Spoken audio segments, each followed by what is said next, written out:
Nama saya Lutfi, usia 42 tahun. Selama sekitar 8 tahun ini saya menekuni bisnis produksi katana, yaitu sebuah pedang yang berasal dari budaya Jepang. Kenapa saya tertarik ini? Karena saya rasa ini sebuah usaha yang masih jarang di Indonesia seperti itu. Awalnya dulu saya sopir angkot sekolah gitu. Jadi saat waktu-waktu selang nggak ada jam antar maupun jemput, saya main ke Pandi Besi seperti itu. Di situ saya berpikir, karena saya juga tertarik dengan hal-hal yang berbau Jepang ya, bukan berbau senjatanya sebenarnya, berbau Jepang seperti itu, tarik. Dan dulu saya waktu kecil pengen jadi ninja gitu. Dari situ akhirnya saya belajar, saya upload di media sosial. Ternyata bikinan saya disukai dan pembeli pertama itu ngomong ke teman-temannya. Akhirnya dari situ satu persatu penjual maupun pemesan katana itu datang seperti itu. Dan di situ akhirnya kemampuan saya untuk membuat, karena dikejar dengan banyaknya pesanan, lama-lama saya juga harus belajar tutorial di YouTube maupun saya di komunitas samurai Indonesia seperti itu, di komunitas bilah Indonesia seperti itu. Sekitar setahun setelah saya belajar sendiri, saya mulai merekrut 1 karyawan, kemudian 2, dan sampai sekarang ada sekitar 9 sampai 10 karyawan untuk hari ini.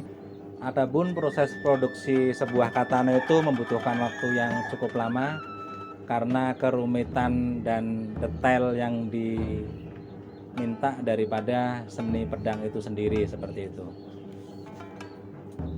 Jadi dalam pedang katana itu pertama kita proses awalnya yaitu menempa bilah seperti Pandi Besi pada umumnya. Itu bilah yang ditempa seperti itu. Kemudian setelah ditempa nanti masuk ke proses pengerjaan bentuk. Pengerjaan bentuk itu jadi membuat dimensi dan presisi yang sesuai dengan apa yang kita ingin buat seperti itu. Setelah pembentukan awal selesai, nanti dilanjut ke yakiire, orang Jepang sebut ya, atau kita sebut sepuh, penyepuhan, proses penyepuhan seperti itu.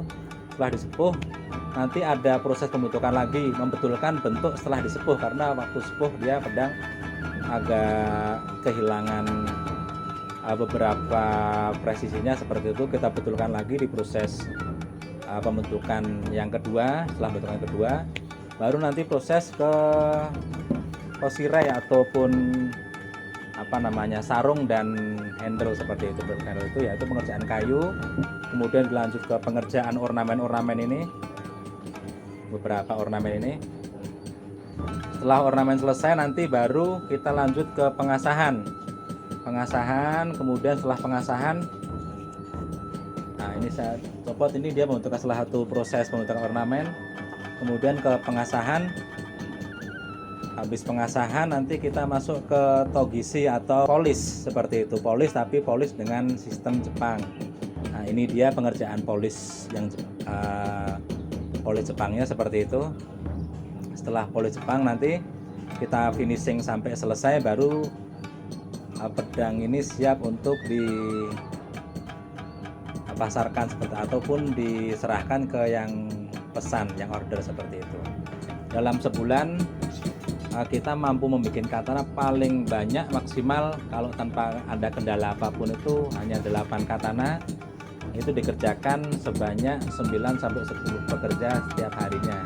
Pemesannya memang bisa dibilang sebagian praktisi bela diri samurai, sebagian lain memang kolektor yang beli juga rata-rata juga pesan seperti yang saya bawa ini ya, katana. Nanti ada ukuran yang lebih pendek dari ini, namanya wakizashi, dan ada yang jenis pisau ya, namanya tanto seperti itu. Itu yang sering dipesan. Adapun pemesan lain juga banyak. Selain jenis ini ada naginata, ada nagamaki, ada hanya 2 itulah, 2 sama ini aja. Awal pertama kali saya bikin, waktu itu saya belum sepenuhnya bisa bikin katana itu. Yang saya pegang ini harga 600.000. Sekarang yang saya pegang ini harga jualnya 4,5 juta, karena memang saya sudah bisa menguasai detail. Kemudian yang lebih dari ini harganya bisa 7,5, bisa 10 juta, bisa 12,5, tergantung bagaimana customer maunya seperti itu. Dan kemarin juga ada yang minta dibuatkan seharga 20 juta, sekarang masih dalam proses dibikin atau proses produksi.